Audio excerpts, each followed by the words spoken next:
ஓம் சிவாய நம. ஆன்றோர்களே சான்றோர்களே வணக்கம். அறவுரை அறிவுரை என்ற பகுதியில் இன்று நாம் காணவிருக்கும் பாடல், கல்லானே ஆனாலும் கைப்பொருள் ஒன்று உண்டாயின் எல்லோரும் சென்று அங்கு எதிர்கொள்வர். இல்லானை இல்லாலும் வேண்டால் ஈன்றெடுத்த தாயும் வேண்டால் செல்லாது அவன் வாய்ச்சொல். உலகத்திலே ஒருவன் ஆணாக பிறந்திருப்பவன் உழைத்து சம்பாதித்து தன்னுடைய குடும்பத்தை காப்பாற்ற வேண்டும்.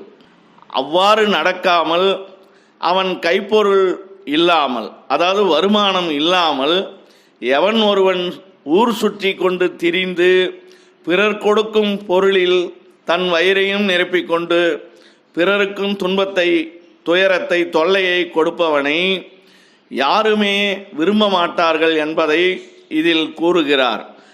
கல்லானே ஆனாலும், அவன் படிக்காமல் இருப்பவனாக இருந்தாலும் கைப்பொருள் இருக்குமானால், அவன் ஒரு செல்வந்தனாக இருப்பானால் அவனை எல்லோரும் வாங்க வாங்க உட்காருங்க, நீங்களே நீதி சொல்லுங்க என்று சபையின் முன்னதாக கொண்டு வந்து நிறுத்துவார்கள் செல்வந்தர்களை அல்லது நல்ல ஒரு பதவியில் இருப்பவர்களை.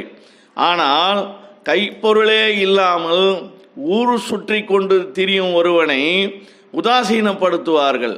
இல்லானை இல்லாலும் வேண்டால், அவனிடம் பணம் இல்லை என்றால் மனைவி கூட துப்பு கெட்டவனே, உனக்கு என்ன எங்கள் குடும்பத்தை காப்பாற்றாம ஊரை சுற்றி கொண்டு வருகிறாயே என்று மதிக்க மாட்டாள்.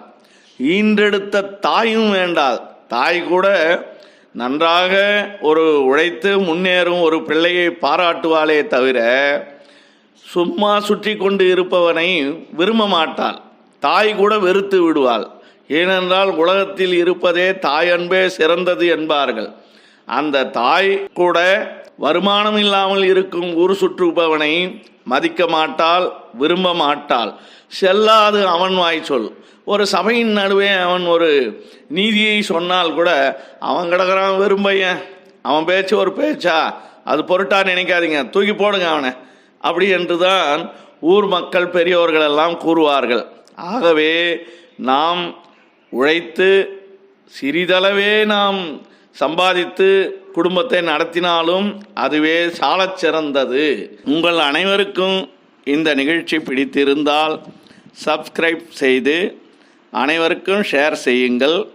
நன்றி, வணக்கம்.